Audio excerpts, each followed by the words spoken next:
What's up, guys? Welcome back to another episode of Married to Reality. I'm your co-host, John, here with my wife and co-host. We're going to try to make this podcast quick so she doesn't miss her striptease class. It's the one and only Teresa. Hello, everyone. How's everyone doing? And you wish. Guys, you wish. If you could see what she was wearing right now, it is giving fishnet. I'm staring into... I'm not even going to say. Into my nips? Yep. He's obviously joking, and so was Razvan. I'll just put it out there. I don't think it was a good joke. I don't think he spinned it well, but he was definitely joking because I think he was joking? I think some of the cast members probably made a comment or a joke about his shirt, which to me, it doesn't look like he's heading to striptease class. It looks like he's heading back in time to early 2000s, hitting a discoteca. I don't think he was joking. I think he attempted to joke. I think the only reason I feel like it rings sincere is because we know that these tell-all tapings are marathons. We know that they're 12, 14, 20 hours straight. And I feel like he probably had a class planned and he's like, oh, no, now I'm missing it. To me, it didn't seem... I don't think he has a sense of humor, first of all. You think that when he said, oh, I need to focus on myself and my career more, was him stripping? Yes. That is so on brand for him. He's an influencer. He's on TikTok. He's taking his shirt off. It's a tax write-off, that class. This is so on brand for him that I don't think it's a joke. But Colin, I need to know what you guys think because... I'm in complete disagreement with you over this. I think he tried to joke because even if he was taking striptease lessons, I don't think he would advertise it. I think he would just want everyone to know that, okay, this is me. I've got these moves. I don't take no lessons. I don't think so. We have very different opinions of Razvan, I guess. Everything he does, he puts out there. Everything he does, it's underneath his lights in his apartment. Guess, everything he does is for show. Not to skip ahead, but do you think he's gonna apply for artist visa so he can strip in the US? Yeah, maybe he'll do a whole Magic Mike, Chippendales thing, go to Vegas. It's all possible. In that case, all right, he was being serious. I don't know. I do want you guys to call in. Was that a joke? Was the striptease comment a joke? Or was he actually late for class? I think he attempted to joke. The shirt, because the shirt makes sense to me. I was very puzzled by the choice of shirt last week. But if he's on his way to a striptease class, the shirt makes sense to me. Actually, it doesn't. You know why? Because he's already halfway there? No, because... Giving away too much for free?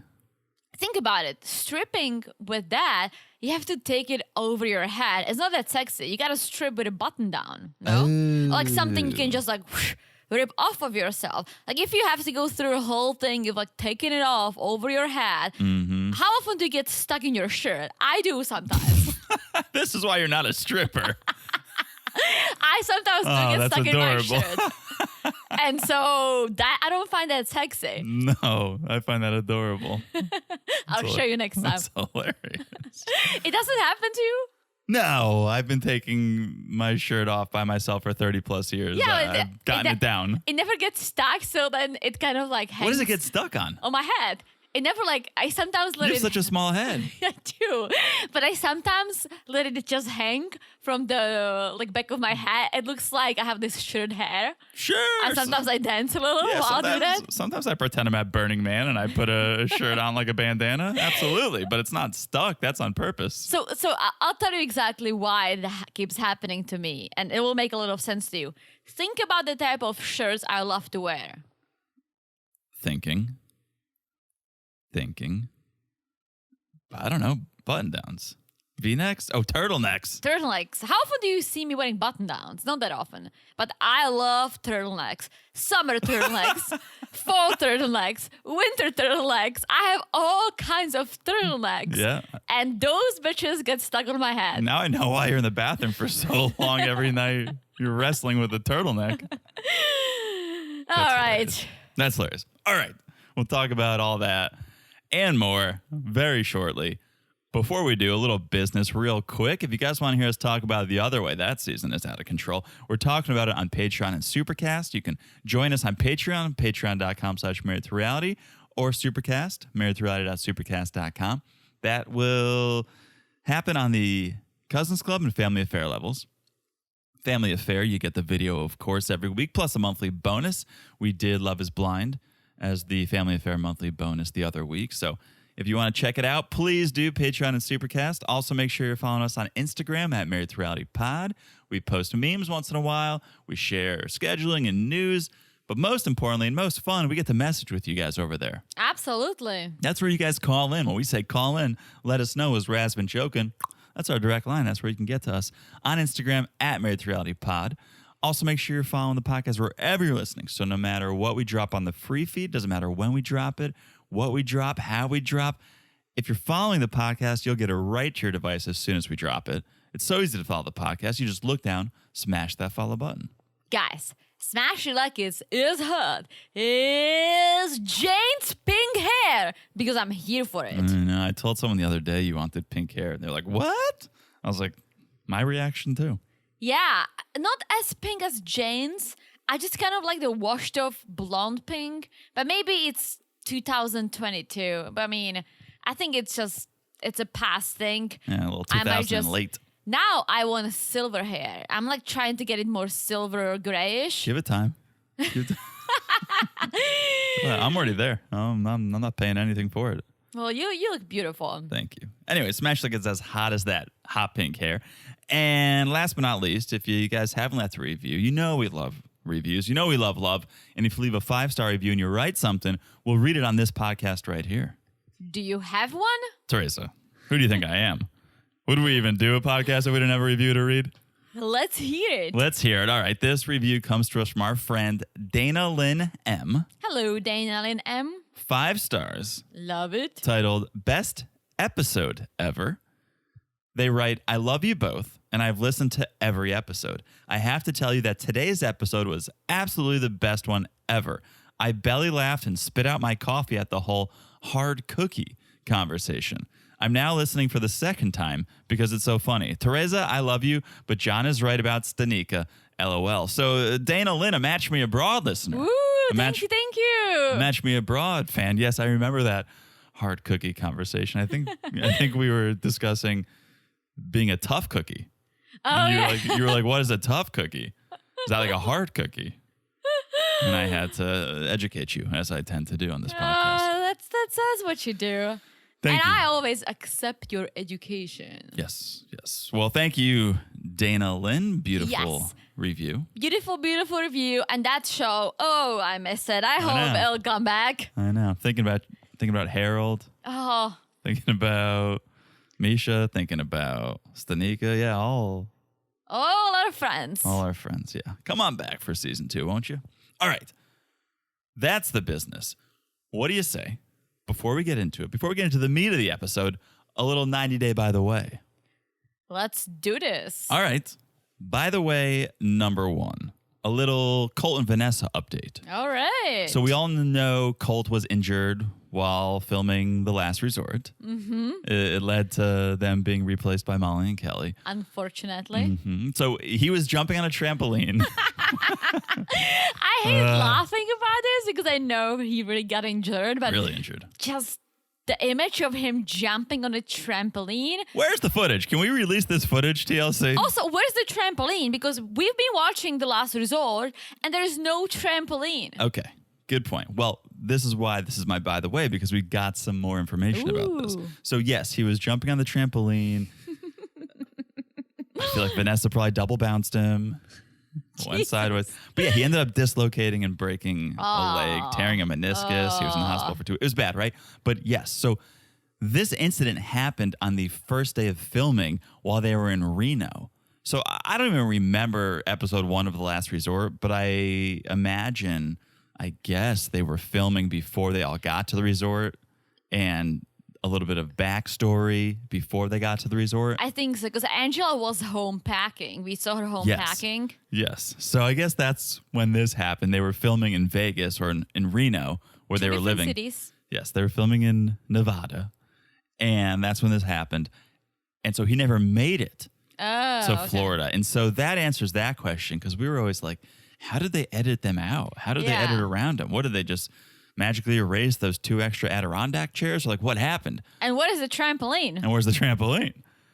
Probably in the kiddie corner that Oliver should have had his birthday party at. But okay, so that's that piece of information. Interesting. And unfortunate. Listen, I don't love Colt, but I did feel bad for him. Okay, well, I feel worse because the update is that he's not healing the way that he was hoping. Oh, no. It's been almost a year since this happened. He may be on his way to a 4th surgery.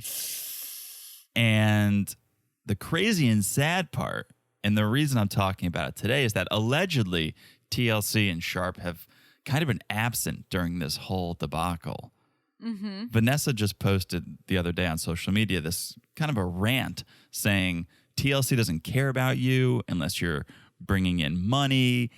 And she says they didn't check on Colt while he was in the hospital. They didn't provide their insurance information for months, even though Colt racked up over $250,000 in hospital bills. Jeez. Yes, they say they have their own insurance, so they're good there. But I guess this was a warning in a way to current and potential 90-dayers that like, hey, TLC doesn't care about you the way you think they may. And I was trying to piece together, why did this just get posted? Why did Vanessa feel the need to share this now? I think, and I'm not positive, but I think some cast members were upset they didn't get invited to the 90-day 10-year anniversary party. Oh, okay. Because she posted at the top of this long Colt post. It was like, or maybe it was at the bottom. Either way, part of the post was, don't be surprised you weren't invited. They don't care about you. Like, they don't care about you unless you bring in the money. So I think there was probably some cast members upset they didn't get the invite. And then she goes on and like, why are you surprised? Interesting. Yeah. I mean, I hate to say this, and maybe I'm wrong, but they are a TV channel, a TV producer, right? Of course they need you to bring in money. Right. If you don't bring in money, then, well, I don't know what to do with you. You're an employee. Yeah. Yeah. And it's like, yeah, maybe they should have sent a card or they should have provided the insurance information. Yes, but what else did you expect? I mean, you do build the relationship with people. I'm sure your production team has been with you for season after season, and you would hope that they do care more than just employer-employee relationship. Yeah. But yeah, at the end of the day, you are an employee of TLC. Yeah. Your job is to make them money, and you get paid for that. Mm-hmm. So I see both sides. Yeah. Honestly, I don't buy that no one checked on them. As you said, if they did build some relationships, I'm sure people reached out. But like, maybe they expected more. Maybe they expected a check. Maybe they expected, I don't know, something more. What she said was that because it happened over the weekend, the offices were closed, so they didn't check on them until Monday. And then when they did check on them, they were like, hey, can we film in the hospital to keep an eye on this journey? So yeah, I don't know the whole story. They obviously had people filming while this happened and then went to the hospital. So like someone was there from TLC, I have to imagine. But it's a sad story, hundreds of thousands of dollars in hospital bills, maybe onto the 4th surgery, not healing the way he had hoped. It's a sad story. It is a sad story, yeah. There's 3 sides to every story. That's very true. I'm just going to add one more thing. It wasn't TLC's fault that he injured himself while jumping on the trampoline unless they made him without him wanting to. If he was like, I don't want to do it, like I don't feel confident, like, no, you have to jump on the trampoline, then I would be like, yeah, TLC, that's fucked up. But if he goes and jumps on a trampoline and unfortunately gets injured, then I get it. It's super sad. I feel for them, but unfortunately it happened. Yeah. Release the footage, TLC. I don't think they can. Maybe Vanessa said they would sue them. Oh, Who they knows? own the footage. TLC owns the footage. They can do what they want That's with probably it. true. Release the footage. Well, I don't think you want anyone to see him getting injured. Like, that wouldn't be cool. They showed, who was it, Brittany, who like broke her clavicle going over an ATV? Yeah. Ooh. Release the footage. All right. That's, by the way, number 1. By the way, number 2. Kimberly from Kimberly and TJ of The Other Way. Okay. She's quite the entrepreneur. She's like a cross between Danielle of Danielle and Johan and Ash if you remember Ash. I do remember Ash. So I discovered her website, Okay. KimberlyRochelle.site. I guess KimberlyRochelle.com was taken. I don't know. But there's a lot going on over there. She's got quite a bit to offer, starting with empowerment speaking for teens and adults, where she aims to inspire and motivate individuals to take control of their life, overcome challenges, and unlock their full potential. She can't even overcome her own challenges. Thank you. How much is she charging for There this? was no price listed. Oh. If you have to ask, you can't afford it. But that's the first offering. Okay. Second, she's a transformation coach. And surprisingly, she has several 5-star reviews from parents on her website raving about how their sons and daughters have blossomed under Kimberly's guidance. They're like family friends probably that she asked. It's got to be. I can't believe that. And then last but not least, she's an author. She's written self-help books. She's written a memoir, books of poetry, and also she's selling her personal diary. Okay. This was my reaction as well. I would never. That person, she's so unstable. She needs self-help for herself, first of all. She needs a transformation coach. Yeah. How is this person doing transformation coaching and selling self-help book? I have no idea. I'm at a loss when I see that this is what she's doing, because she was or is a medium, a psychic. Like, that seems like maybe a route to go down, but the whole transformation coach and empowerment speaking. No. Oh my gosh. She can't do any of that. No, I don't think it's catching on. I don't think she's got very many followers. Good, because I would be afraid for the people who try. On Instagram, she's got less than 2,000 followers. Yeah, because she's a moron. That's just, yeah. I don't know. I mean, I wish everyone well in their endeavors, but... Absolutely, but here's my issue with her. I did think we'll like her. I did think like, oh wow, finally someone who's going to India that's more age appropriate. So hopefully the parents will like her, right? Not. Like, she just creates drama, and then she's the one who always freaks out. And yeah, there were moments Yash fucked up too. I get it. TJ did some things too, but she lost her shit for 4 episodes over the apartment that wasn't done perfectly as she wanted it, but she forgot the point that, hey, my fiance built this all on his own. He got the money from the bank. Like, he did this by himself. And she was ranting over it and cried for 4 episodes. Yeah, she was doing empowerment screaming, not empowerment speaking. Yeah, this entire season is not a good advertisement for this business of hers. No. But I was shocked, and I felt like I needed to share it with you guys, because I hope she has more ideas, because this is not gonna work. Go back to the drawing board. Yeah. To what? The drawing board. What's the drawing board? You've never heard this saying? No. You go to the drawing board. You rethink some things. Oh, okay. You work some things out. You got to go back to the drawing board. Gotcha. Yeah, Okay. she definitely does. Just go back to the drawing board. So, all right, that's, by the way, number 1 and number 2. Just a couple updates on our friends over there. Nice. Good job. Look at you. Thank you. Should we do it, though? The reason we're here, Sunday night, 90 Day Fiancé, before the 90 days, episode 18, the tell-all part 2, which means this is it, folks. This is it for this season. I can't believe this.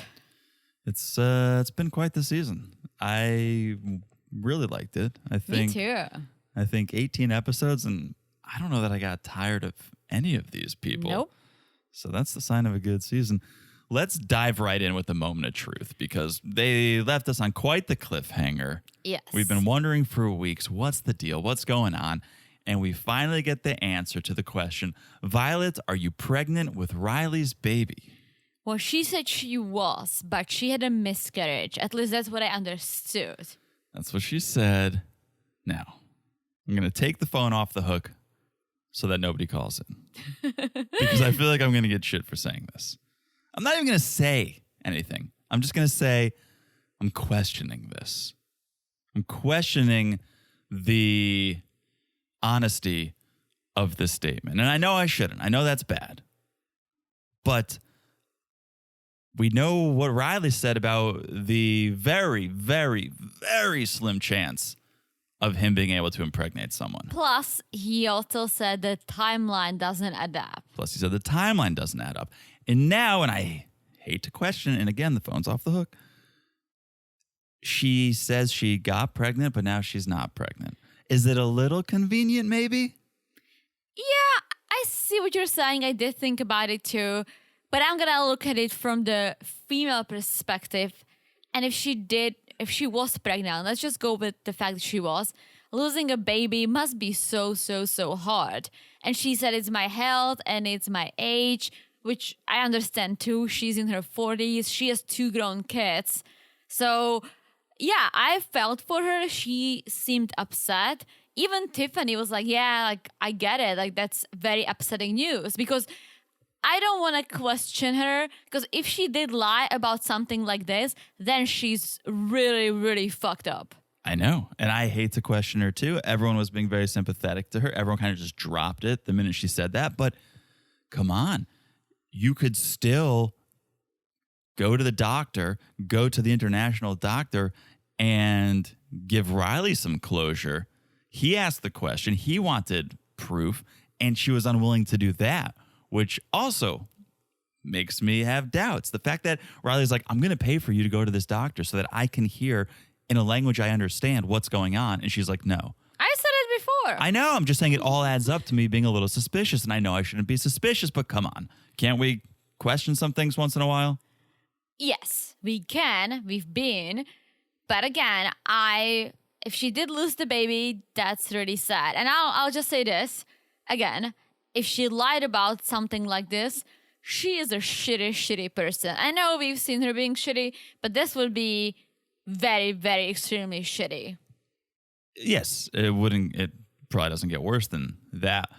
But one other reason I'm suspicious too about the whole thing is she goes, when I was pregnant, I didn't even want to tell Riley that I was pregnant with his child. But it's my culture for a child to have a mother and a father. It's like, wait, what? You were pregnant with someone's child and you didn't even want to tell them? You didn't want to tell the father of that's shitty. Yeah. That's shitty behavior. Yes, she came around and did tell him, but even having the thought like, I'm not going to tell this guy that he's the father. That's crazy too. The whole thing is crazy. No matter what's true and what's not true, some of it's crazy. It is crazy. I totally agree with what you said, but at the same time, as I said multiple times, let's give her the benefit of the doubt and say she did go through something hard. And as a woman, I have to sympathize. Yeah. Yeah. And I am too. I'm just questioning as I sympathize. And that's fine. We can question as we sympathize. Okay. So this is that. So what's next for you guys? What is happening? And here we get the answer to what I was afraid of first, but then TLC, classic TLC editing, right? Violet is coming to the United States on a tourist visa. She's coming to visit. It's apparently irrelevant, has nothing to do with Riley, but as she's gonna be here, they're gonna meet up and because they're friends now. Apparently they're friends. They'll meet up and Riley said he has not closed all the doors just yet. He doesn't see them getting back together, but there is a tiny chance. But she wasn't even coming to visit him.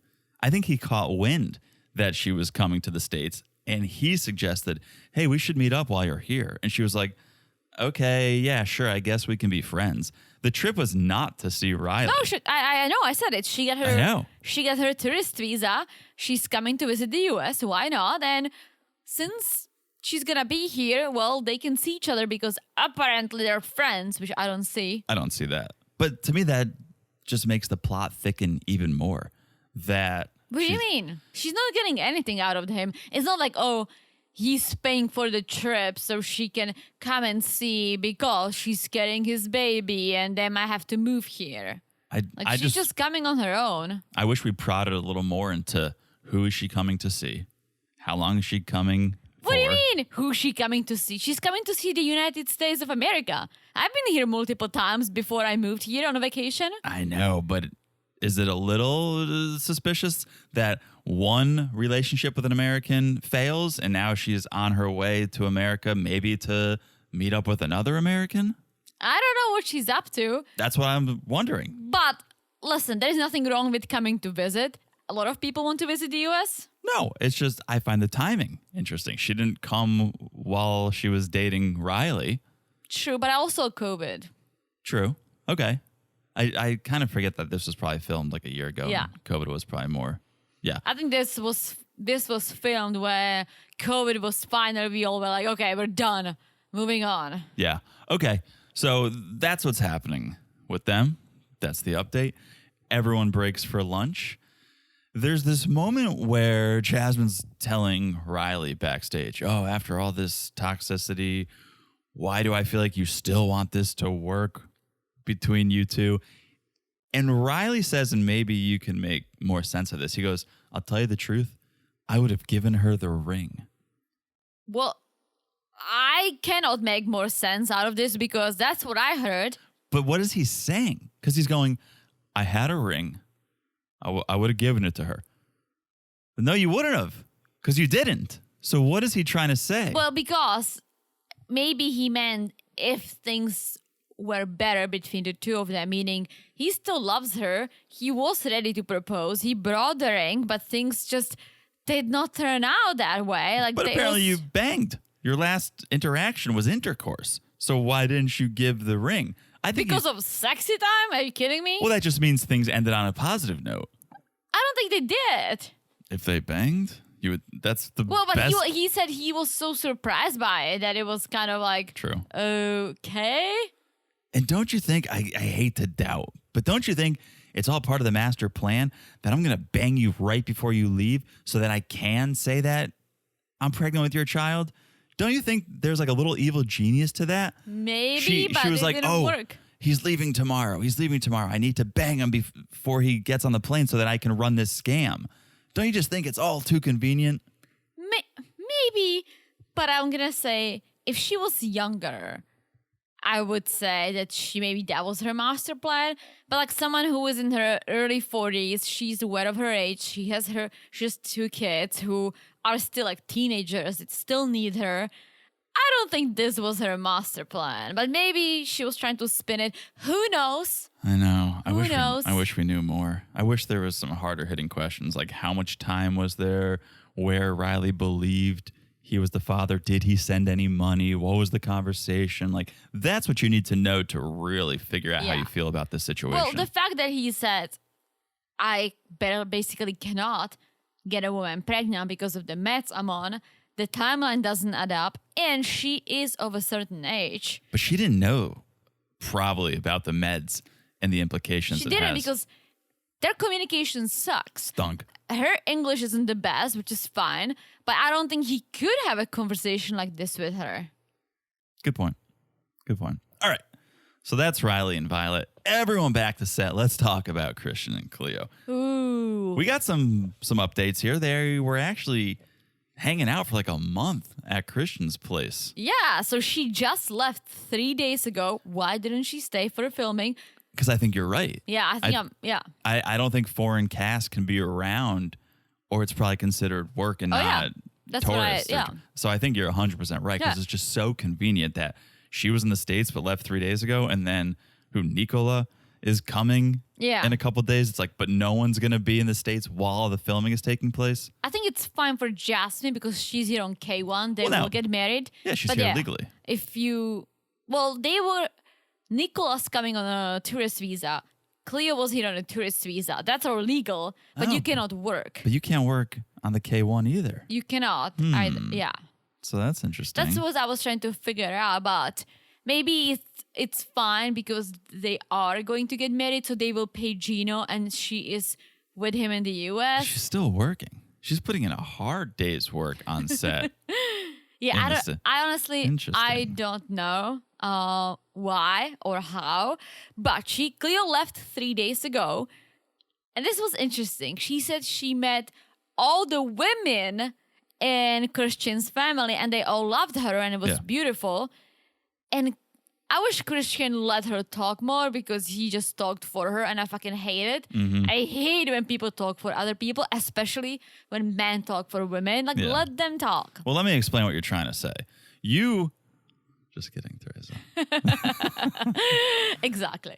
Well, Christian said that the reason why he didn't introduce her to any males in his family is because It's because he doesn't talk to any males. He only talks to seems women. like it.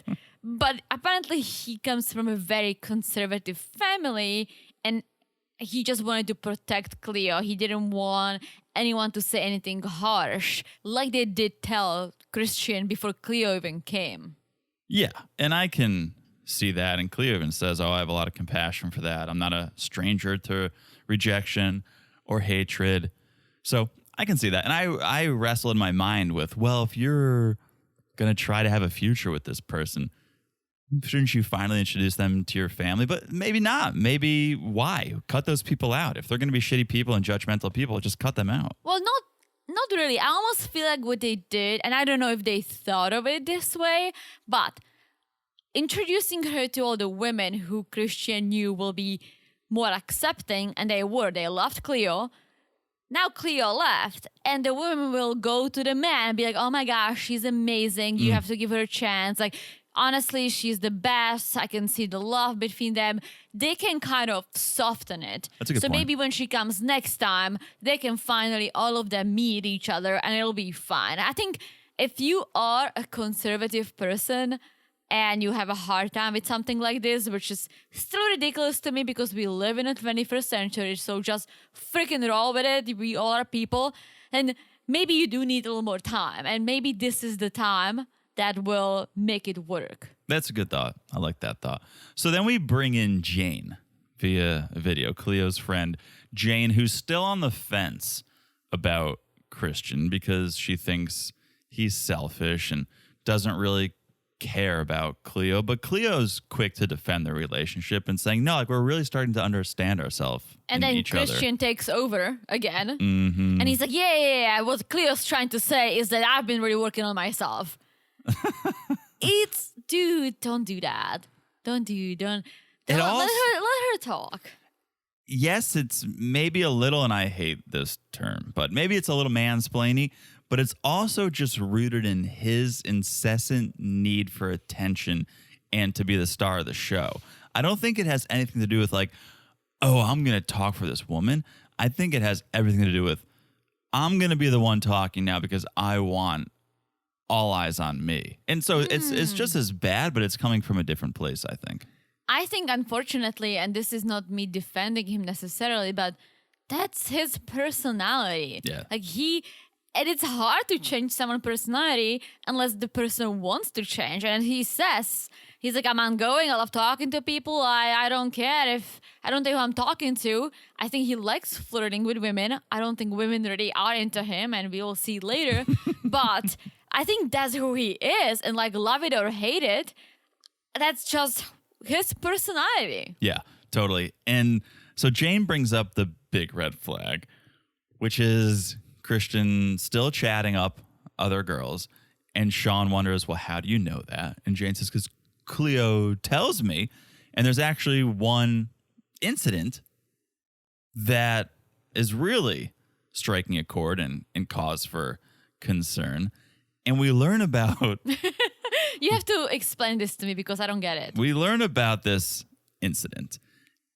What it is while Cleo was staying with Christian in the States, I guess she caught wind of this Discord group. What's a Discord? Discord, I only have a little knowledge of this, but Discord to me is like a chat room. Is it like the dark web?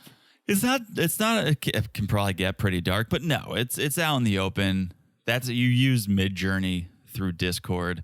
It's like a chat, right? And I think you can have rooms and groups and you can chat through Discord. And Christian has this one server, Steiner's Anonymous. And there was a gal who joined who was pretty active in Steiner's Anonymous. And Cleo's like, yeah, active with you. And apparently this girl made it pretty clear that she was attracted to Christian. So how do you, if it's just a chat, do you have your photo up? Or? Maybe you have a photo, a profile. Maybe you're Okay. sharing photos. I don't know. I've literally only used Discord to use Midjourney, but there must have been a way. Sounds right? like X-chat that would be used Yeah, it sounds when I like was a child. sounds like Alone at Home. Sounds like any AOL. Like ICQ. Yeah, sounds like any AOL chat room. And I'm going to defend Christian here, I think. I don't know that chatting on a Discord server is cheating. I am going to take Cleo's side because if I find out that you are ICQing some lady, I would be so pissed at you. That would be it. If it's, again, we need more information. If I'm in a chat room, if I'm in Steiner's Anonymous and someone is just like, oh, you're cute. And I'm like, thanks. That's not cheating. Well, I think if that was the conversation and that's where it started and ended, Cleo wouldn't be upset. I think maybe this girl was more intense than that, but I don't know. I mean, knowing Christian, yes, I'm sure he was loving it, lapping it up, and encouraging it. But if it's one-sided and it's just one girl in a chat group who's a little too excited, it's not cheating. So if someone messages you and says, oh, you're so cute. How are you doing? You're going to be like, oh, thank you. I'm doing well. How are you? You would start a conversation with a person like this? If I'm in Steiner's Anonymous and we're all chatting it up. No, that's cheating. Are you cheating on me? No, I haven't been accepted into Steiner's Anonymous yet. That's totally inappropriate. It is. Think about it the other way. Imagine you saw my computer and you saw some chat when the guy's like, oh, you're super cute. You're looking good. How's it going? I'm like, oh, thank you so much. Doing well. How are you doing? What are you wearing today? Yeah.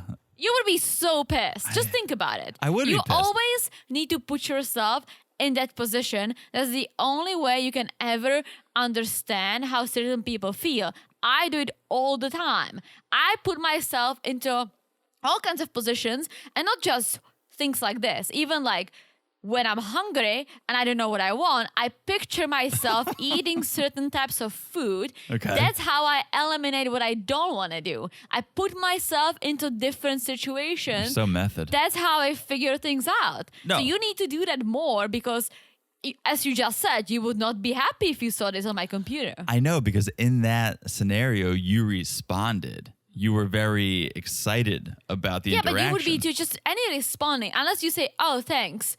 That's where it has to end. Yeah. If it doesn't, then that's flirting and that's borderline cheating. Yeah. I hate to say that. Only knowing what we know about Christian can I say, yeah, he was probably out of line. But if I had just heard from one of my friends that like, oh yeah, I'm in this fantasy football chat group and there's this one girl who just like won't leave me alone, I'd be like, well, that's not cheating. That's some girl who's just obsessed with you and chatting you up, but you're not saying anything out of line.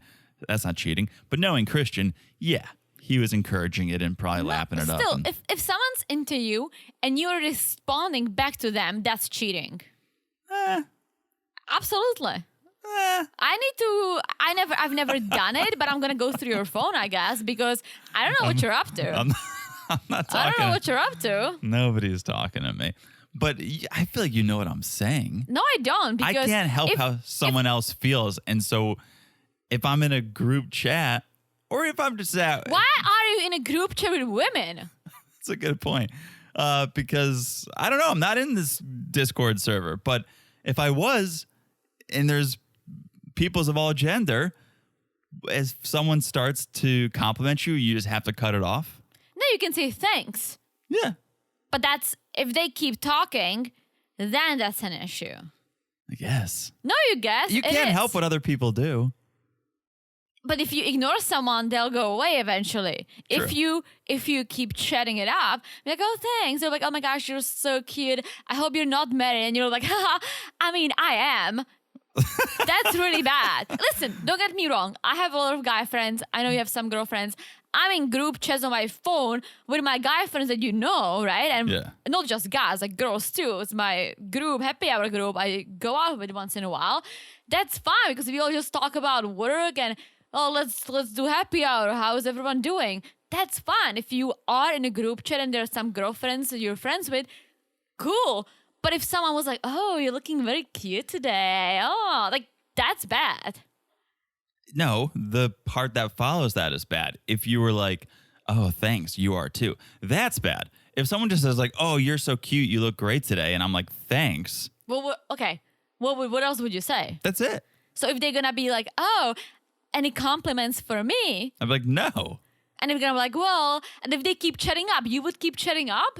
No. That's my point is it's only bad if you return the favor, if you reciprocate. If you're just on the receiving end, how is it any fault of your own? And that's what I said. I said if you say thanks and you move on, that's fine. But if you keep chatting, which Christian has, that's why it was bad. Okay, then we're on the same. I know I'm saying I promise what Christian did is probably wrong because we know Christian. But I'm just saying in other circumstances, if you just happen to be in a group chat and someone is complimenting you, that's not cheating. If you're just like, oh, thanks, that's not cheating. And then if I said that's fine, but it just cannot go any further. Because agree. if you start a conversation based on someone hitting on you, that's bad. Come on, you have to admit because you're gonna get so much shit from all the friends. No, ladies. I agree with what you're saying. Oh, good. I'm just saying it's just not immediately crossing the line if someone else is complimenting you or flirting with you or hitting on you. That's not crossing the line for you to receive it. You have to be like, thank you, and then shut it down so it doesn't go further. And that's literally what I said. Then we're on the same page. Yeah. Then I have to go back and listen to my initial argument because I thought this was always where my head was at. If I was unclear, then I apologize. No, you can't. You can't keep fishing for more compliments. You made it sound like you would have a conversation with this person, which that's what's wrong. I would outside of the flirtation, but that's what I'm saying. If I was in a fantasy football group and then she was flirty and then I was like, thanks, I could then go and talk about the Patriots with this person, can't I? As long as we're not talking about flirtation. Like, you're going to set up a date to go talk about the Patriots? No, in the chat, in the group. We're not talking about real life. We're talking about a chat room. Oh, well, still, no. Let's move on. Let's move on. Also, you don't watch football, so. No, and I haven't been in a chat group since my bar mitzvah. So, okay. Then we get some never-before-seen footage of Christian. It's at that bar where he chatted up the American. And he tells the camera, I kind of relish these moments of being alone. I'm a wolf on the prowl. She was so not into him. And here is Deborah? Deb, yeah. Here is something I'm gonna point out. I don't know if you picked up on it, right? But back when the episode aired, he told Cleo, hey, I met this American woman and I invited her to Thanksgiving. She was supposed to come. Yeah. And then Christian said, well, she's not coming because she has other plans. At this bar, she shuts him down immediately saying, hey, I'm going to Belgium or whatever. Yeah. So he didn't even have to bring it up, if that makes sense, because she wasn't coming at all. She wasn't even considering. He likes to show off that he's got friends and he gets attention and he can chat people up. Yes, it's all about building up his own ego. He thinks it makes him look cooler. The only reason why I'm going to say that, I still think this was inappropriate, but at least he mentioned Cleo and he said, hey, I'm here visiting my girlfriend. Totally. If he didn't mention Cleo, I would be like, dude, this is it. Like, you go out, you flirt with women. I think, unfortunately, it is who he is. That's just his personality. I'm not taking his side. I think you can be friendly without hitting on the woman, and I think he was trying to hit. Yeah. Also, if she started the conversation and he was politely responding, I think that's fine. You're chatting at about two Americans, right? Mm-hmm. He started it. He was going at it. He asked her to exchange some sort of a phone number. Yeah. He invited her to Thanksgiving. That's really, really not good. I think his only save at this point is him mentioning Cleo. And Cleo is not okay with this. Like, watching this, she's like, this is not okay. No, it's super cringe, especially all the Stein talk where he's Yeah. he's telling us, oh yes, instead of getting laid, we say like, oh, I'm getting some Stein. I feel like Stein is their buddy who they all think is like this huge ladies man. Like he probably has a signed copy of Mystery the Pickup Artist's book, and they're like, oh man, Stein gets all the women. Let's call it like getting Stein. I think they're probably going off of Einstein, and they just dropped the Ein, and they probably think they're so smart, so there's gonna be Steins. They don't even pronounce it correctly. Yeah, because the whole thing is Steiner's anonymous. It's very I just strange. think they're very smart. It's very strange. We get back to set, and Christian's defending his behavior. He's like, well, I just love to socialize. Okay, He's but like, I crave being out there and socializing with people. It's like, really? Steiner's gonna Stein. Who craves that? I mean, I like certain people, but I do not crave. I've never craved socializing. Well, that's you, Teresa. I You have guess. to put yourself in the shoes, as you said you do, of people who feed off the energy of others. I guess. I mean, yeah, I can see that. And again, that's just him. And we've seen him doing this multiple times on the plane, getting drunk, parties, talking to all kinds of random people, usually women. But that's what I was going to say. To that point, he says, oh, I just love talking. I love socializing. We've never once seen you chat up a guy. You're only, whether it's the plane or the bar or the pub, you're only chatting up women. Well, there are guys, and again, I'm not taking his side. I'm just trying to make sense out of this, that there are guys who feel more comfortable talking to women. Sure. Or I don't know why, but sometimes like I get along with your guy friends more than with a lot of girls.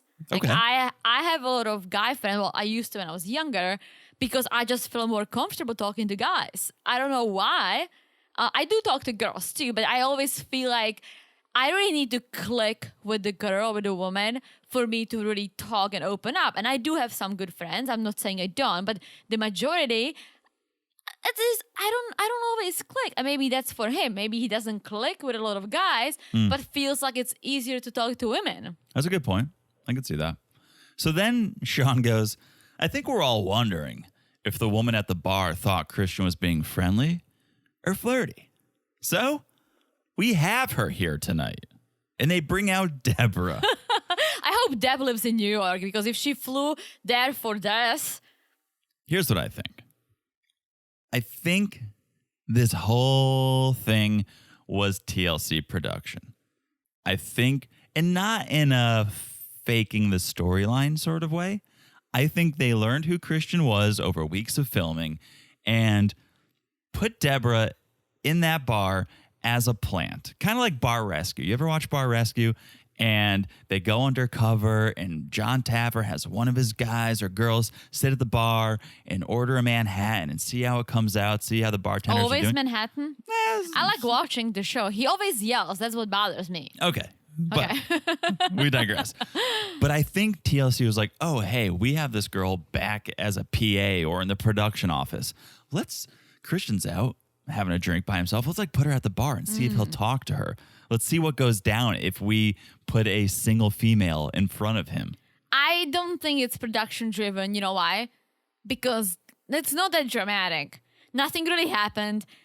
And she shut him down very quickly. I think if it was production, she would probably be playing along a little more. No, then TLC's so screwed because now TLC's got this PA at the Thanksgiving dinner. I think they filmed with him at the bar, and he ended up just chatting up someone. I mean, listen, we never know. But when they bring Deb on the set, she says, yeah, if he didn't tell me that he had a girlfriend, I would definitely think he was trying to flirt with me. But he did tell her that he had a girlfriend. Yeah. So that's good. As It you is. said, that's good. That's good that It he is. was. So that's what I'm saying. She brings zero drama. If she came in and said, oh yeah, he was totally hitting on me, like regardless of him having a girlfriend, like I feel so uncomfortable. He was really trying, but that's not what she says. She says, if he didn't tell me he has a girlfriend, like I would think he was flirting. Yeah. So it probably came across differently for her, right? The cast, they just hate Christian because they're like, his ego is through the roof. He's such a narcissist. And he feels attacked. And part of me, like, the only reason why I get it is because I just think that's his personality. Seriously. I don't think he just does it to does it. I think he does it because that's what he does. That's what he's been doing his whole life. He's an entertainer. Yes, apparently. I don't treat people differently. I'm an entertainer. Listen, I try to treat everyone the same way. I don't care if people are white or black or young, old, women, men. I don't give a shit. I love, and I said this before, I see everyone equal unless you did something very shitty. Then I look down at people who did something horrible. Okay. Right? So when he says that, I get it. Like, you treat everyone the same way. That's how it should be. But he doesn't. He only talks to women. Because, again, maybe, just maybe, he feels more comfortable. Who knows? We saw him. He has a guy friend Yeah. who has a girlfriend that he's also friends with. I don't know. Listen, he does have a big ego. But at the same time, I think he's almost trying to... He has this personality because of something, right? He is this overly friendly and outgoing and does all this because of something. Mm-hmm. And maybe it's because girls don't come and hit on him normally. Yeah. Girls, I don't see him being, there's this cute guy at the bar and is surrounded by girls. I don't think that's him. Maybe some of his friends, right? So he goes and he's being friendly. That's his way to fly through life. Okay. All right. I don't know. All right. So that's really all we got from Deb. Yeah. Then Shaun asks about the future between Christian and Cleo. And Christian says, well, Cleo wants me to go to London and visit her, but I want her to come here. And I don't just mean to visit. There's a question I haven't asked Cleo yet. Oh, this was so bad. I didn't think this was going to be the question. I thought it was going to be like, will you move to America? Or like, do you want to live with me in the States? I thought that was going to be the question. I thought that'd be a bold question, but I thought that'd be the question. That wasn't the question. He asks if she would be willing to marry him, but this is not a proposal. and you can see how confused Cleo is. And she's like, she says she loves him. And as long as this is not an official proposal because she pictures it differently, yeah, she would say yes. And Christian's like, absolutely, it would all happen in person. I'm just making sure that you're okay with it, you're willing to. This is so bad. This is the entertainer. This is Christian going, I need to have a big moment on the tell-all. Oh, maybe. Totally. I need the spotlight. What could I do to steal the show? Oh, propose. But it's not a real proposal, but it's enough to steal the moment. Or they are trying to be on the next season of the OG. Okay, but you could still do it off camera. True. Make it a real... Now with whatever but proposal... he will make it a real proposal because this wasn't a real proposal. I know, but he just took all of the wind out of any real proposal that may come. Because he's an awkward moron. Yeah. Someone said it, someone was like, he's such an awkward guy. It was awkward. It was very awkward. I feel bad for Cleo, but she somehow seems to be into him and she loves him. Babe, you're literally everything I'm not. You're the sun to my moon. I accept all your weirdness and quirks. That's Cleo's response to the not a proposal. And Riley's like, so is that a yes? And Cleo says, I think there's a better place for this. And so Christian basically says, yeah, on one of these trips, there'll be a proposal. So, Yeah. Yeah, he took the surprise out of it. And I think the best part about a proposal is the element of surprise. I think so. I don't think if I was expecting you to propose to me, I don't think I would enjoy it as much as I did. And again, couples talk about the future, right? And I thought, yeah, this is gonna happen at some point within a year or 2 years or 3 years. I don't know about your timeline. Like, we had the conversation of maybe moving to Europe too. Like, we talk about things, but never any details ever. And I'm happy because I loved the proposal. Yeah. Well, talking about, I could see us getting married one day. Yeah. Is not the same as, I have a question I haven't asked. For sure. Would you be willing to marry me? Oh my gosh. But this is not a proposal. But this is not a proposal. Oh. All right. Whew, I'm worked up, Teresa. I think we should take a break. All right. The cast goes on a break. I think we should take a break. We'll tell you about our sponsors for this episode, and we'll be back in a second. This episode is brought to you by BetterHelp. It's no spoiler, Tyree did not end up with the real Carmela. But while he may be single, he said he's not ready to mingle. We learned this episode he's going to take some time for himself. He's taking himself out of the dating game, and he's going to do a bit of self-healing. I think that's great. Self-care and self-healing is so important, but you don't have to do it by yourself. Talking to someone can make a big difference, and BetterHelp makes that easy. So easy. If you're thinking about starting therapy, give BetterHelp a try. It's a convenient online platform that's flexible and suited to your schedule. You just fill out a short questionnaire to get matched with a licensed therapist, and if you want, you can switch therapists anytime for no additional charge. Think it can't get any better? Right now, you can get 10% off your first month by going to betterhelp.com/mtrpod. That's BetterHelp, HELP.com/MTRPOD. So whether you got catfished and need someone to talk to who won't judge you, or you just got your K1 and are feeling a little lost in your new country. Maybe you're living in a tiny caravan without hot water. Whatever's on your mind, get a break from your thoughts with BetterHelp. Visit betterhelp.com/mtrpod today to get 10% off your first month. That's BetterHelp, HELP.com/MTRPOD. And we're back. Hello, Jonathan. Hello, Teresa. I have a question that I want to ask you. All right. Would you be willing to move on to David and Sheila? Let's... But we're actually going to move on to David and Sheila. Yes. What do you mean? Because you just asked like Christian without wanting to do that. No, let's actually being do it. official. Let's actually do it. Let's talk about do it. David and Sheila. We learned that she started a store in the Philippines. Sells chips and coffee. And she calls it Sheila's and David's Sari Sari store. And I like it. I don't know what Sari Sari means. It's like a sundry store. It's like your classic convenient store. Yeah. Sheila and David's Sari Sari store. I like it. Yeah. So we get a never before seen clip. And this is where things start to get sad. It's David meeting with his lawyers talking about the visa.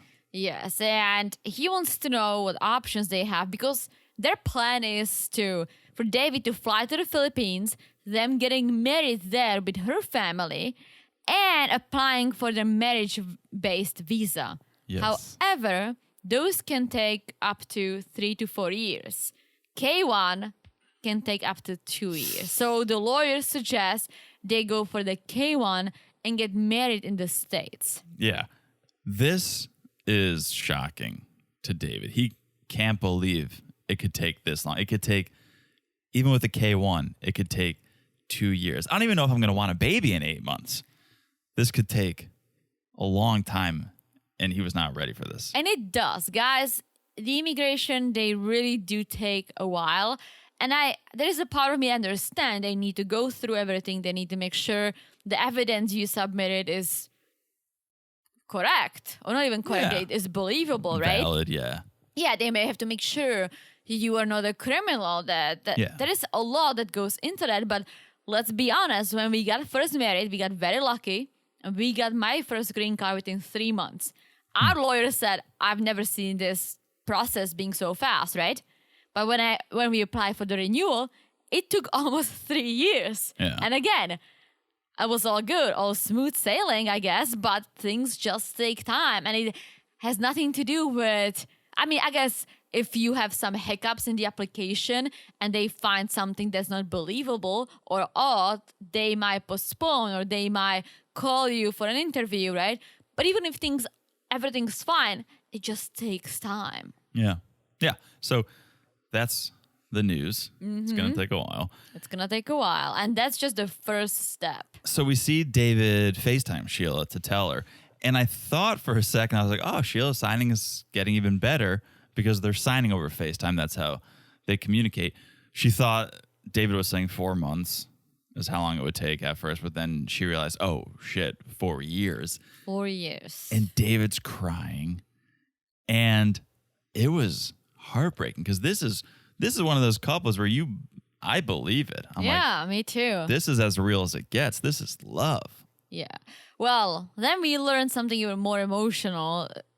David was able to help Sheila fix her family home because we all saw the state it was in. We saw her mom dying, which was horrible. So he helped her rebuild the home. We see the home looks nice. But we learned that in order to do all this, to do the K1, to rebuild the home, to take care of that, he works 85 hours a week, which is crazy. And listen, I'm not gonna take it away from David. With podcasting, we do work a lot too. We do work a lot, but at least not 85 hours. We could work close to like 70 hours. Maybe. I'm not even joking. But that's not true, but maybe. Between work and this work, absolutely. Okay. Absolutely. But we sit on the couch, watch a show or shows, and then we talk about it together, right? Poor David does hard work. I think he cleans and I forgot what else he does. That's a manual labor, and he doesn't even have his person with him to go home to afterwards. True. That's why it's so hard. At least she's opened that shop, though. We've seen so many couples where one person is doing all the work, sending all the money. The other person just sits at home on their phone on social media all day. At least Sheila opened up the sundry shop, the convenience store. Like, she's trying to contribute, it seems like. So that's all good. Then we switched to this topic, which I just wish we didn't even address. To me, it was dumb. The whole Amy thing. Oh, yeah. Like, they're trying to make, there's so much here to talk. There's so much to talk about between David and Sheila, the sign language, the K1, the son, John Rail, the mom passing. There's so much real to talk about that we don't need to bring up like, oh, David, Amy is pretty cute, right? Well, the reason why they did is because it was affecting Sheila in the background without David even knowing. I guess. We see the clip of Sheila being very emotional, saying she's very jealous of Amy because Amy is young and she can sign, right? And they ask her, why don't you tell David? And she's like, I don't want to bring it up. I don't want to have an argument, right? And it breaks David's heart. There is this freaking 5-minute break when David's thinking about if he's still in touch with Amy, and he's not. That's what I'm saying. Like, it was a whole like bait and switch of, David, have you been in contact with Amy recently? And he's like nodding yes, but then he says no. It's like, what are we doing here? Like, there's real shit to talk about. We don't need to pretend that maybe you're having a secret relationship with Amy. True, no, he's not. And he says it breaks his heart that Sheila felt that way. He's like, I was there for you, Sheila. It's all I care about. Like, Amy could sign. It was easier, but come on. She learned in 1 month, which still... And David says, he goes like, I don't buy it. I don't buy it. And I'm glad he said it because out of all of us, he's the one who can say that. He would know.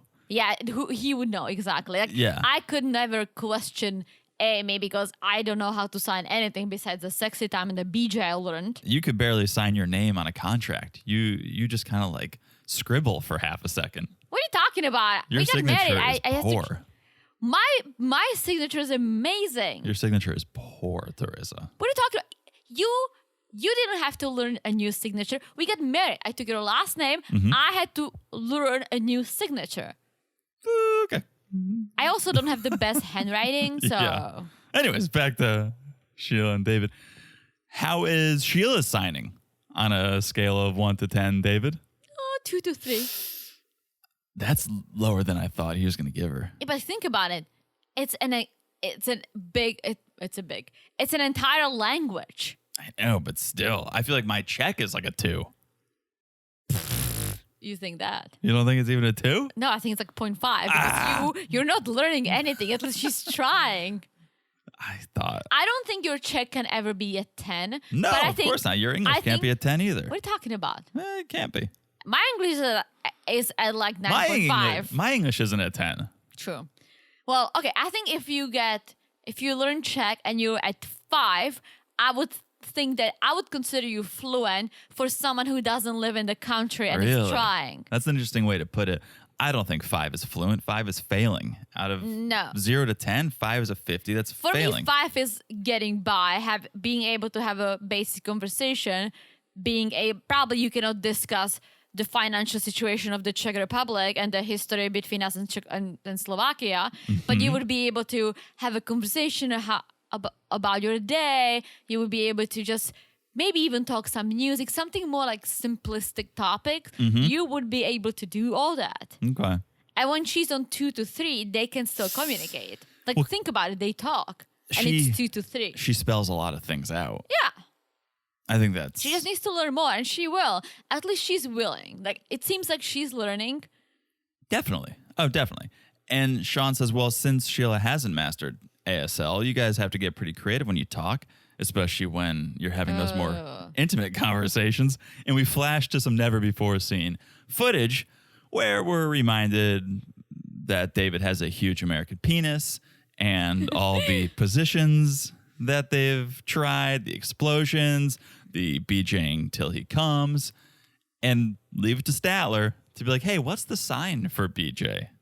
Oh, yeah. It's a classic sign for a BJ. Yeah, we all know it. We learned that one in 3rd grade. Oh, yeah, we sure did. Jasmine's like, David, how do you say take off your hat? That's also an easy one, too, I guess. Yeah, just yeah. take off. So then Jasmine does the take off your hat followed by a BJ sign. And everyone loved it. Yeah. And speaking of Jasmine, let's just dive straight into Jasmine and Gino. All right.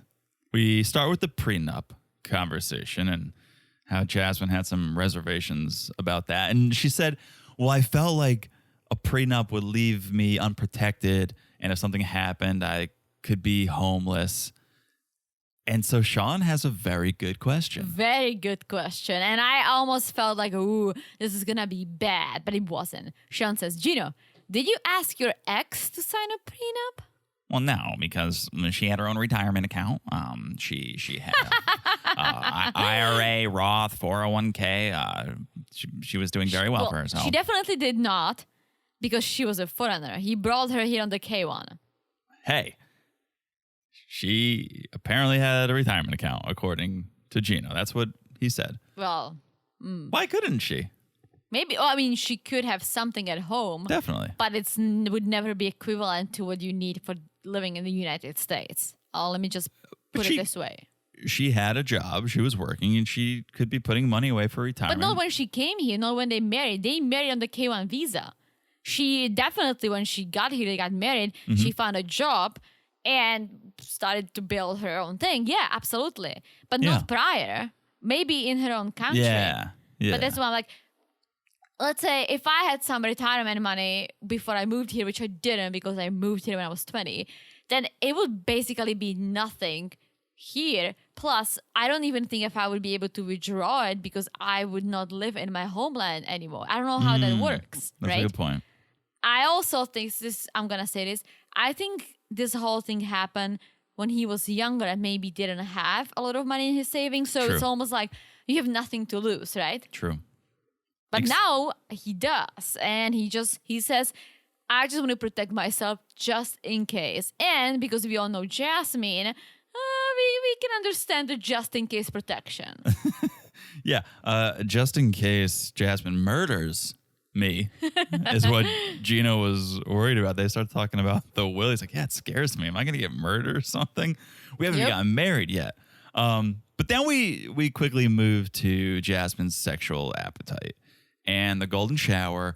And we finally found something Statler hasn't done sexually. Who's the prude now, Statler? No golden shower?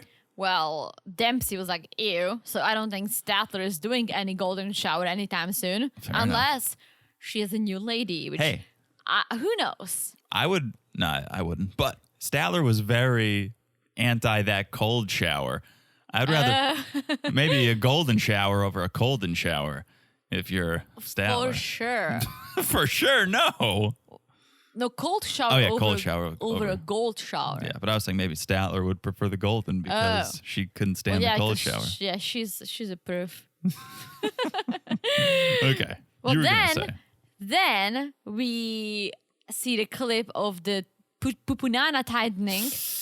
She got her pupunana tightened. It's confirmed. And it's not as good as it should be because apparently it was very painful and now it's too tight to bang. Too tight. Yeah. Nicola has some advice though. Try going to Jesus. try going to Jesus, and maybe that'll help. And Jasmine's like, absolutely, I'll go to Jesus and ask for more sex.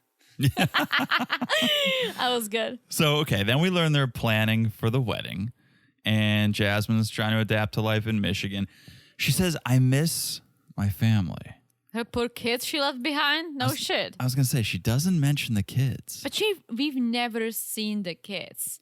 I know. And I almost feel like they must be living with her ex, and he probably doesn't want the kids on TV because there is no other reason why we've never seen anyone. I hate to say this, but if I was a young teenage boy, I don't know how old they are, but if I was a young kid, I would be the one avoiding my mom if she was on television talking about her tight poo-poo nana and golden showers. And I'd be like, nope. Probably. Nope, keep me out of that.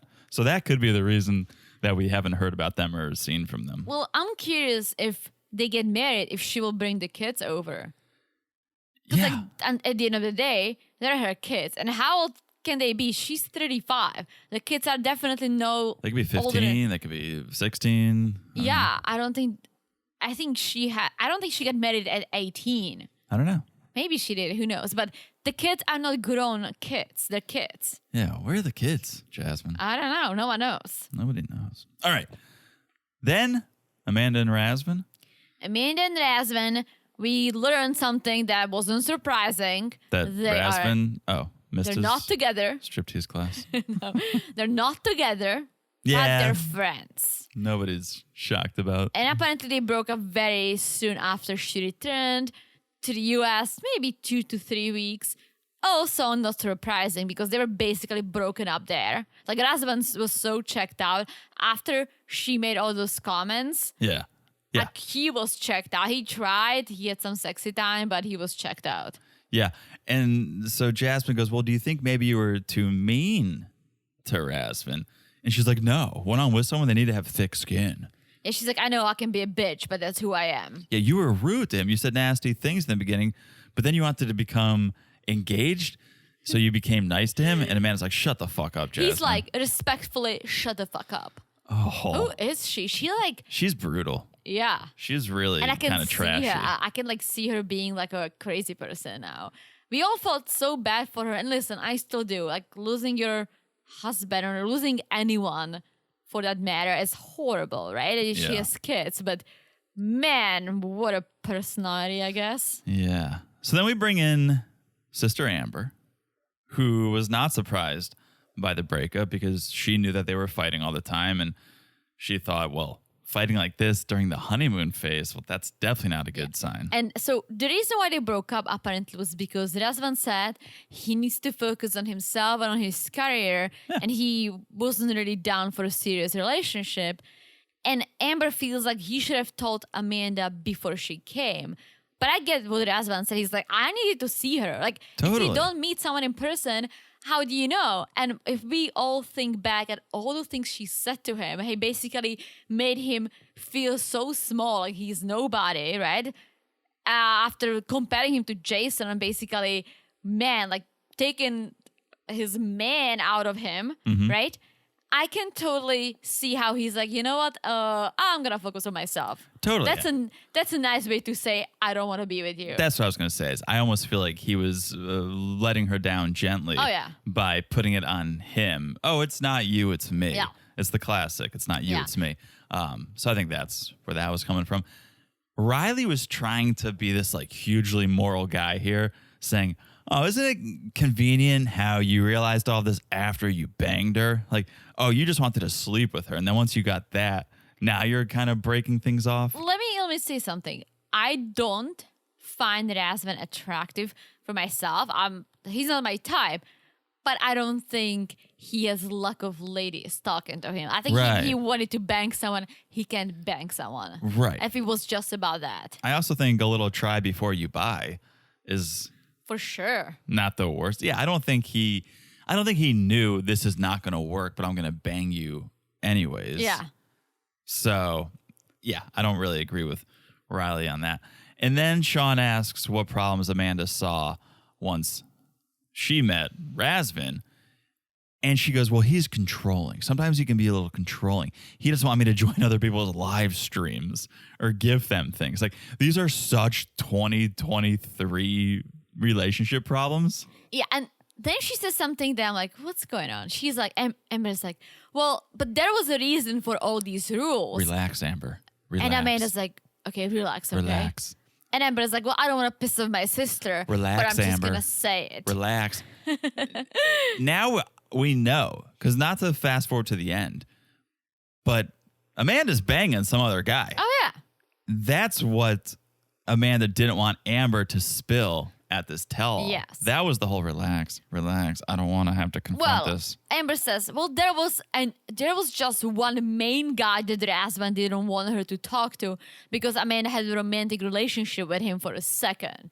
Amanda said it was just flirtatious, but same thing. If you are trying to be in a relationship with someone, like, don't flirt online. Like, come on. Like, why is it so hard? Yeah, didn't you hear the first 25 minutes of this podcast? And the other one is like, I didn't know anything about this. Really? And at least he flirts openly on his live that she can join. That's how he makes money. People send him gifts. I get it. So that's okay, Teresa? If you're gonna make some money, go ahead and flirt away. All but you have right. to be live so I can see. I think Got it. flirting in the background with someone messaging, that's fucked up. True. If he does it live, listen, I would not want you to do that. I would not feel comfortable.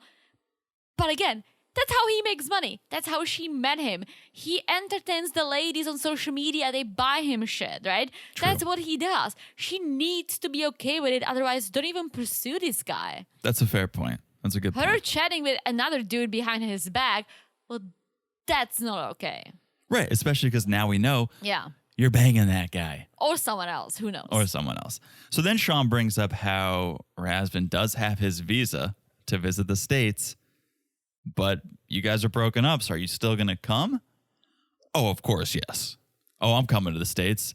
And after I visit, I plan to apply for an artist visa to move to the States. And yeah, I plan to see Amanda when I'm there.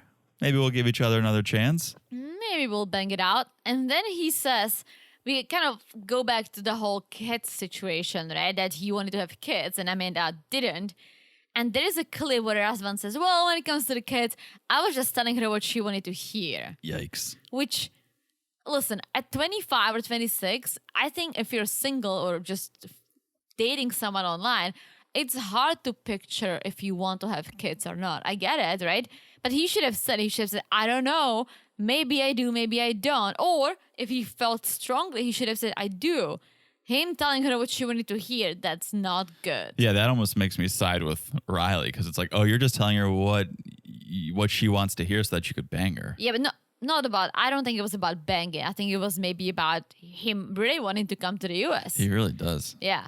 And And then that has nothing to do with Amanda. he apparently asked if he could stay with Amanda while he was visiting. Well, I'm glad she said no because she has kids. Totally. Yeah. But I've always been kind of Team Razvan, especially when you put him next to Amanda. But it does seem like he may just be using her to get to the States. Well, I think she was using him to get over her heartbreak, which is fine. I think she was just too harsh on him and really put him down. And I think he was kind of like, you know what, fuck this. If anything, I might as well go to the US and maybe stay somewhere for free. Yeah. Like, I think if she was nice to him and the relationship worked out, maybe they could make it work. But I don't see that. I don't see him being a stepdad. I don't see him doing any jobs to support the family. I think he wants to do what he wants to do. He wants to be supported, and he said it before. But at this point, he's like, I might as well ask. Sure. So, listen, shouldn't move. But he said he's going to apply for artist visa. Good luck, dude. Because what's your art? He's a singer. Is he? Yeah, I played a song Oh, you're right. I forgot about it. 10, 15 episodes ago, I played him singing. I don't think you just get an artist visa. I think you have to be like really good at something. Like models get artist visa. Like you have to be supported by someone else. There needs to be demand for you. Yeah. I don't think they just give you an artist visa that, good luck, come to the States. Yeah. We have too many people trying to make it as it is. Like I know like photographers could if they're commissioned by someone who's requesting it for them. Again, as I said, models, maybe like other painters and artists who need it because they're being commissioned, right? I don't think you can just get it. No, with the hopes of becoming an artist. You need to already be established and then come over. Okay. Last but not least, Tyree and real or not so real Carmela. So Shaun asks how Tyree responds to the people who are saying, man, you were ignoring all these red flags. And he goes, they were right. I was ignoring these red flags. He was like, I ignored all of it. Every single red flag. I was just like, He goes like, I was kind of gaslighting myself the whole time, which is good that he's come to terms with this. I like Tyree. I really hope he finds love because it's shitty to be catfish, especially by someone like this freaking person. You know what I see for him? What? The single life. Ooh, that would be fun. Because he was at the 90-day, 10-year anniversary. Oh, yeah. So they're not done with him. No. And as we were talking about at the top of the show with Vanessa saying, like, look, they're not going to invite you. They're not going to entertain you if they're not going to make money from you. He's prime. He's a prime candidate for the single life. Plus, he didn't get to go this time because he was sick. So true. Maybe they also wanted him to get some love because we all felt bad for Tyree. And a lot of people in his situation might not even want to continue the filming or might feel embarrassed. And he's like, I do feel embarrassed. I did ignore all the red flags, but hey, let me just go through it. And I hope he did it to show other people to be more careful. Definitely. I mean, there's a whole series. It's called Catfish. Yes. We didn't need Tyree to do this, but sure. True. Well, I think Catfish, do the people have to be in the U.S.? I don't think Neve would just fly elsewhere. I don't know. They must have done an international before. I don't know. Anyways. I'm glad Tyree was on 90 Day. Yeah. We bring in the producer who got to the bottom of what was really going on, Amelia. I love the name. Amelia? Yes, it's so nice. All right. Okay. Amelia Earhart? Sure. Okay. And here's what happened. Tyree gave producer Amelia Carmela's Snapchat. So she tried to set up a video chat. It's what she always does. You got to do some pre-screening, some interviews before filming. But quote unquote Carmela kept avoiding these chats, these video chats, kept avoiding Amelia's contact. So red flags started to pop up. But Amelia was persistent. She was emailing, she was calling. And finally, Carmela sent an email saying... Christian said, it's time to come clean. And we get this audio call between Amelia and Christian. Christian, the man behind the catfish. And he confirms, yep, I've been catfishing Tyree for 4 or 5 years. I made this account with a friend of mine. We were catfishing multiple Americans who would send us money. Yes. And he probably got 2 to 3K from Tyree, which it's a lot of money. But at least, like, if you think about it, over 4 years is not as bad as we've seen for some worse. Other people. So listen, a lot of money. I hope he'll get on the cameo and he's gonna make it back up. But yeah, I'm glad if it was like 50,000 or something, I'll be like, oh, Tyree. Yeah. So this was the creepy part because Amelia asked, well, what happened when Tyree went to Barbados? And Christian says, well, I needed clothing and I needed a phone. So I had him come and I told him to bring that stuff and bring it to a specific place.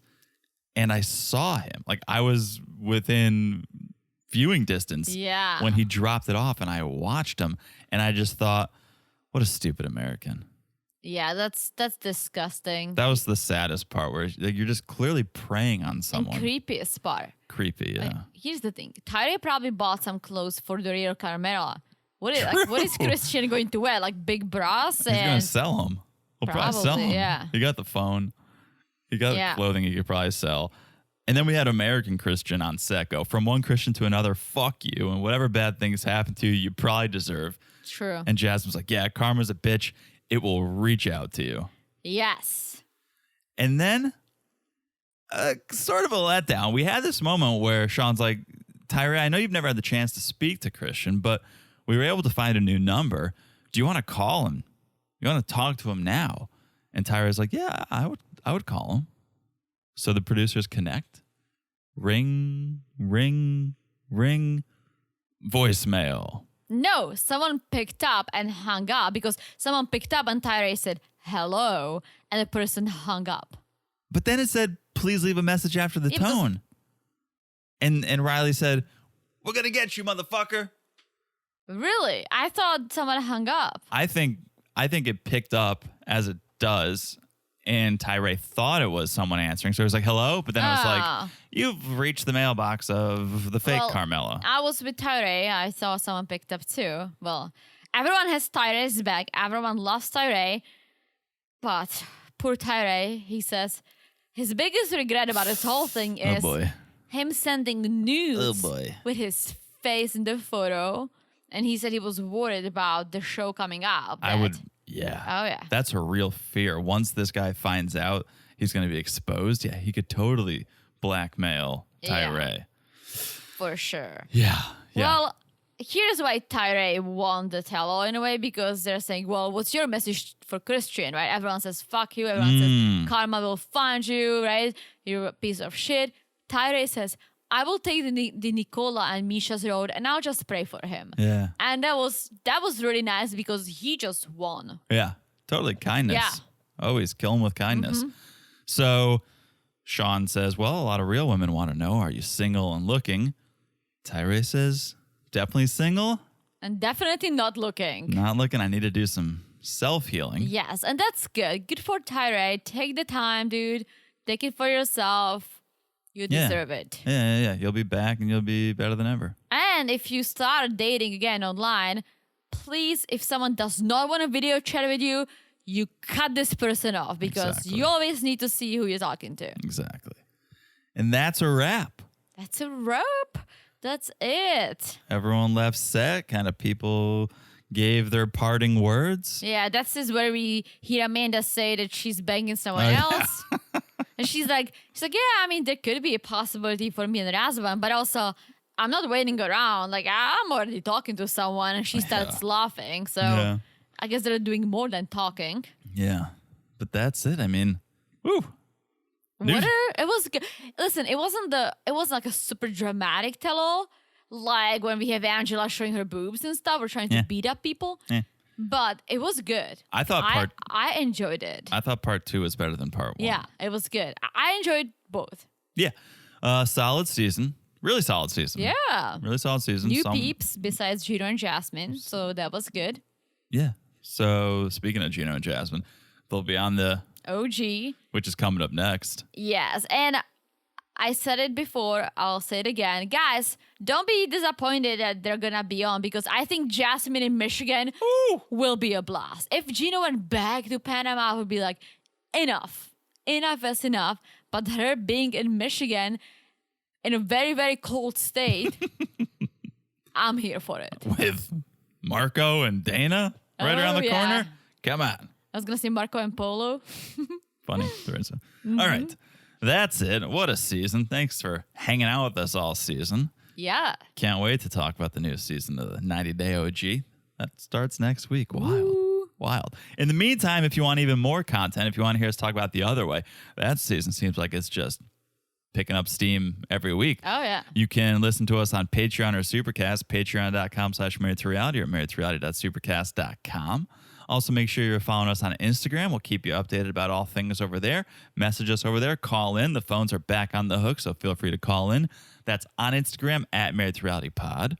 Also, just make sure you're following the podcast wherever you're listening, so no matter what we drop on the free feed, you get it as soon as we do. It's so easy to follow the podcast. Look down, smash that follow button. Guys, smash it like it is hot. Is the beautiful review we got from our friend Dana Lynn.